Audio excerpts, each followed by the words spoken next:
Bienvenue sur Africa 24 dans cette nouvelle édition du 12-15. Voici les titres de l'actualité. Le bilan provisoire des victimes de la frappe aérienne qui a ciblé la localité de Togoga au Tigré. Pour l'heure, le nombre de morts s'élève à 64, un bilan auquel s'ajoutent également 180 blessés. Lancement du projet d'élaboration de l'indice composite des activités économiques au Cameroun. Ce nouvel outil statistique sera mis à la disposition des États de la zone CEMAC. Et puis, coup de projecteur sur le e-Womentor. Ce programme développé par l'association Coalition Digitale vise à promouvoir l'entrepreneuriat féminin. Les détails à suivre dans ce journal. Mais tout d'abord, elle se déclare compétente dans le cadre du procès du putsch manqué de janvier 2019. Au Gabon, la Cour spéciale militaire de Libreville a rejeté les requêtes formulées par les avocats des accusés. À plusieurs reprises, ils avaient remis en cause la compétence de la juridiction. Et pour cause, ils estiment, en s'appuyant sur le code pénal, que la Cour n'est plus compétente à partir du moment où au moins un civil est impliqué dans la procédure judiciaire. Et dans le cadre de ce procès, l'opposant Balak Obamé figure sur le banc des accusés. Une affaire dans laquelle 9 personnes au total sont jugées. Parmi elles, le lieutenant Kelly Ondo Obiang qui était aux commandes de ce coup d'État raté. Dans l'actualité également, un nombre de victimes qui pourrait s'alourdir après la frappe aérienne ayant visé la localité de Togoga au Tigré. Selon un bilan provisoire fourni par les autorités régionales, cette attaque qui a touché un marché a causé la mort d'au moins 64 personnes. Un bilan auquel s'ajoutent également 180 blessés. Fermement condamnée par l'ONU, les États-Unis et l'Union européenne, la frappe aérienne est intervenue au lendemain des élections législatives. Si le porte-parole de l'armée éthiopienne, le colonel Getnet Adane, admet qu'une opération a bien été menée mardi sur le village de Togoga. Il affirme que seuls des combattants loyaux aux anciennes autorités régionales étaient visés. Je vous propose de l'écouter.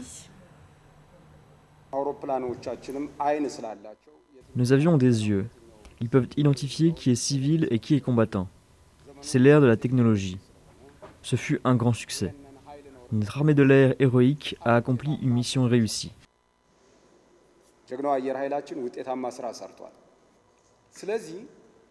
Il n'est pas possible que ces combattants, lorsqu'ils dansent armés pour célébrer leur soi-disant jour des martyrs, puissent en même temps s'appeler des civils lorsqu'ils sont ciblés dans une opération militaire.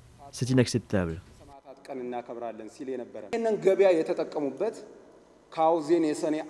Ils ont utilisé le marché dans le but de célébrer le jour du massacre de Hausen. C'est de la pure propagande à laquelle ils essaient de rallier le maximum de personnes. Une version des faits loin d'être en adéquation avec les images consternantes qui font la une des médias. Une source médicale indique même que des enfants en bas âge ont été blessés lors de cet incident. Dans le reste de l'actualité, la prorogation de l'état d'urgence au Burkina Faso. Ce 24 juin, l'Assemblée nationale a voté en faveur de cette mesure avec 120 voix pour, 1 contre et 6 abstentions. Selon la ministre de la Justice, Victoria Ouedraogo Kibora, cet état d'urgence prorogé pour 18 mois entre dans le cadre de la lutte contre le terrorisme. Dans les détails, il s'applique à 6 régions, parmi elles le Nord, le Centre-Est ou encore le Sahel. La ministre précise par ailleurs que depuis l'entrée en vigueur de cette mesure, 800 personnes ont été arrêtées. Les États de la Communauté économique et monétaire de l'Afrique centrale auront bientôt à leur disposition un nouvel outil statistique dénommé Indice composite des activités économiques. Cet outil permettra notamment d'avoir des données concrètes sur la dynamique économique au sein de la zone CEMAC. C'est à Douala que s'est tenu ce 23 juin l'atelier de lancement de ce projet. Un reportage de notre correspondant Thierry Ndassar. Les économies de la zone CEMAC en Afrique centrale seront bientôt dotées sous l'impulsion de la Banque des États de l'Afrique centrale d'un outil statistique dénommé ICAE, l'indice composite des activités économiques. L'atelier de lancement du projet d'élaboration de cet indicateur s'est tenu le 23 juin 2021 dans la capitale économique camerounaise. L'indice composite des activités économiques, selon l'Institut national de la statistique au Cameroun, peut être considéré comme le deuxième pilier de la politique monétaire. C'est aussi un outil crucial d'aide à la décision qui fournira des informations microéconomiques claires sur la dynamique de l'activité économique dans la zone CEMAC. Et donc ça va améliorer l'information pour le public, parce qu'on ne va pas donner l'information au niveau détaillé des entreprises, mais l'information au niveau agrégé, au niveau sectoriel, sera rendue publique, puisque la BA, comme le disait le directeur des études de la recherche et des statistiques, travaille à mettre en place une plateforme décisionnelle, donc base de données avec des portails de restitution, pour pouvoir donner l'accès au grand public à l'information agrégée, mais également aux décideurs, que ce soit les décideurs politiques, les INS, les étudiants et la Banque centrale elle-même, pour exploiter ces informations qui permettraient une meilleure connaissance de nos économies, donc des outils prêts pour l'aide à la décision. Les entreprises joueront un rôle important dans ce processus de dynamisation de l'information économique. Ces entités devront mettre à la disposition de l'Institut national de la statistique de leur pays des informations claires et précises découlant de leurs activités. Un aspect très important contenu à souligner les autorités camerounaises. J'invite par conséquent les chefs d'entreprise non seulement à réserver un accueil approprié aux équipes mixtes, Institut national de statistique et la BA, lors de leur passage dans leurs structures respectives, mais également à instruire à leurs différents collaborateurs de fournir des réponses adéquates aux questionnaires dans les délais impartis. Le président de la République vient de promulguer la loi qui régit l'activité statistique au Cameroun, qui donne des obligations aux répondants et aux enquêteurs. Et c'est cette loi-là qui fonde le fait que nous sommes sûrs que les entreprises vont bien répondre. Parce qu'il y a une loi qui existe, qui a été adoptée le 20 juillet 2020.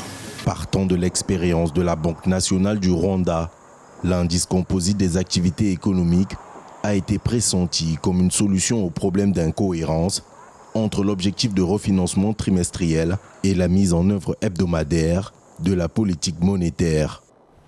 Quelle perspective économique pour le Tchad? Les voyants semblent être au vert pour une reprise de la croissance pour 2022, et ce malgré l'impact de la crise sanitaire ainsi qu'une situation sécuritaire instable. La Banque mondiale se montre toutefois prudente. Cette reprise est conditionnée par la mise en œuvre de programmes de développement socio-économique. Reportage de notre correspondant Mahamat Ramadan, commenté par Marie-Colette Bassagana.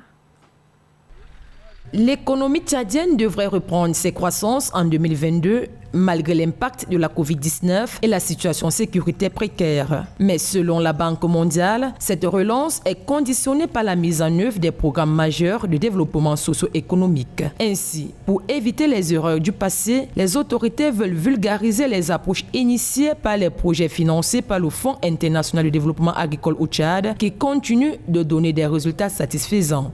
Le calendrier agricole n'est plus maîtrisé, même si les paysans ont l'expérience paysanne.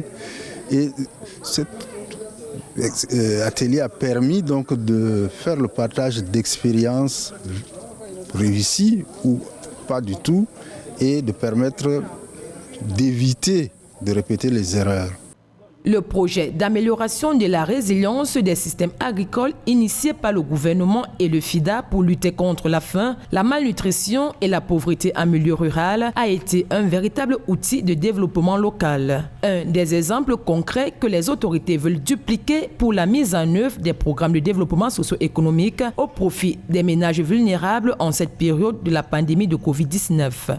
Je reste donc convaincu que ces apports très significatifs vont non seulement faciliter la mise en œuvre des différents projets et programmes en cours de mise en œuvre au Tchad dans des conditions optimales, mais également et surtout permettre un achèvement et une clôture sans faille du PARSAT.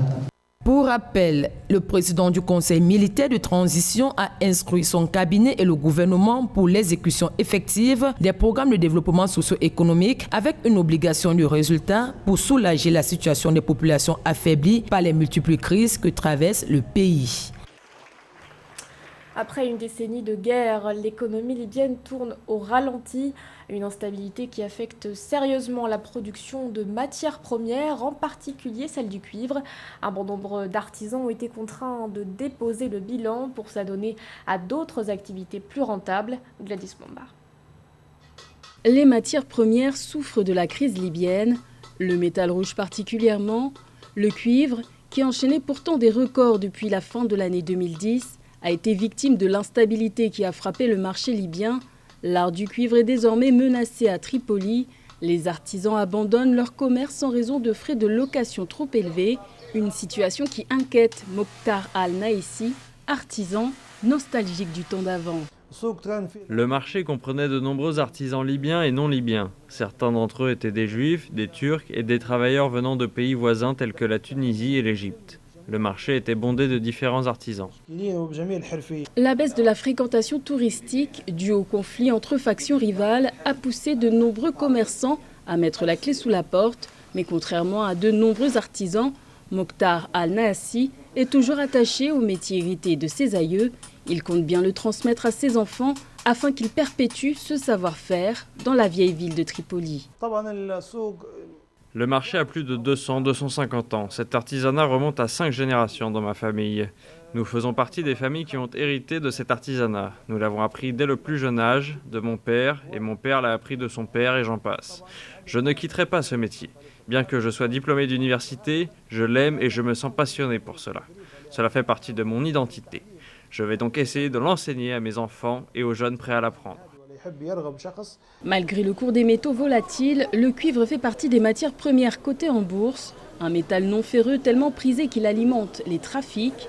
En décembre 2020, plus de 6000 mètres de fils électriques ont été vandalisés en 2 jours dans plusieurs régions du pays à cause du cuivre qu'ils contenaient. Au Cameroun, l'association Coalition Digitale a procédé ce 23 juin au lancement du programme eWomentor. Objectif, favoriser le leadership et l'entrepreneuriat féminin. Avec ce projet, la Coalition Digitale ambitionne à ce que d'ici 2030, 500 000 femmes soient formées au métier d'entrepreneur. Marie-Colette Babasagana.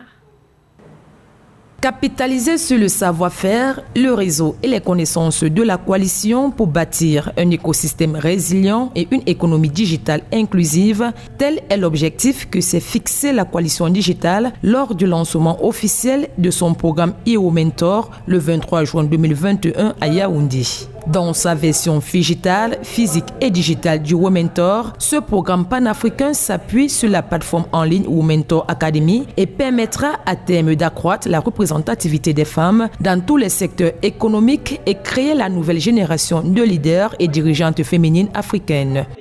Que cette initiative a pour but de faire la promotion du leadership féminin et que ce que nous souhaitons, c'est par la mise en œuvre d'une plateforme en ligne, donc d'un programme digital, c'est-à-dire disponible en ligne et en physique, nous souhaitons réellement donner accès à toutes les femmes du continent en français et en anglais aux formations.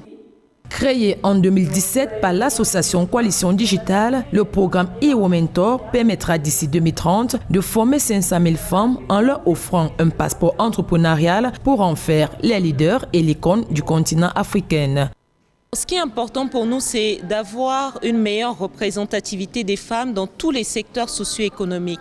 Parce que lorsqu'une femme est absente d'un secteur, c'est comme si vous vendriez un produit, mais à simplement 50% de votre population cible.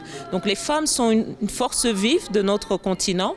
Elles ont toujours été entrepreneurs, elles sont à la base de l'entrepreneuriat. On a eu plein de modèles comme les Nana Benz et autres. Sauf qu'aujourd'hui, on ne peut plus faire de l'entrepreneuriat ou gérer une entreprise avec les anciennes méthodes. Il faut pouvoir s'arrimer au digital, il faut avoir des outils de communication, de marketing, il faut networker, il faut connaître les banques.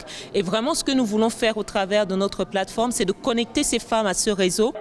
La cérémonie de lancement du programme eWomentor a également été marquée par la remise des parchemins aux lauréates de la première et deuxième vague de candidates formées. Je fais partie de la deuxième promotion du programme Womentor de la Coalition Digitale, promotion 2019-2020. Je viens de recevoir mon certificat d'ailleurs pour cette formation, entre guillemets. Grâce au programme, j'ai pu développer un réseautage professionnel. J'ai pu entrer en contact avec des personnes que je ne pensais pas pouvoir côtoyer, dans des grandes femmes, dans des grandes chefs d'entreprise, notamment mon mentor qui elle aussi, c'est elle qui développe le programme. Et aussi, je conseille à toutes les jeunes filles qui aimeraient développer des aptitudes professionnelles à s'engager dans la même lancée que moi, en devenant mentorée pour le programme Womentor. Parrainée par Liliane Massala, ambassadrice du Gabon en France, la Coalition Digitale est une organisation non gouvernementale qui promeut dans l'émancipation de la femme, l'insertion socio-professionnelle des jeunes et le développement du numérique en Afrique. Ce journal a été réalisé par l'ensemble de la rédaction. Merci de votre fidélité. L'actualité continue sur Africa 24.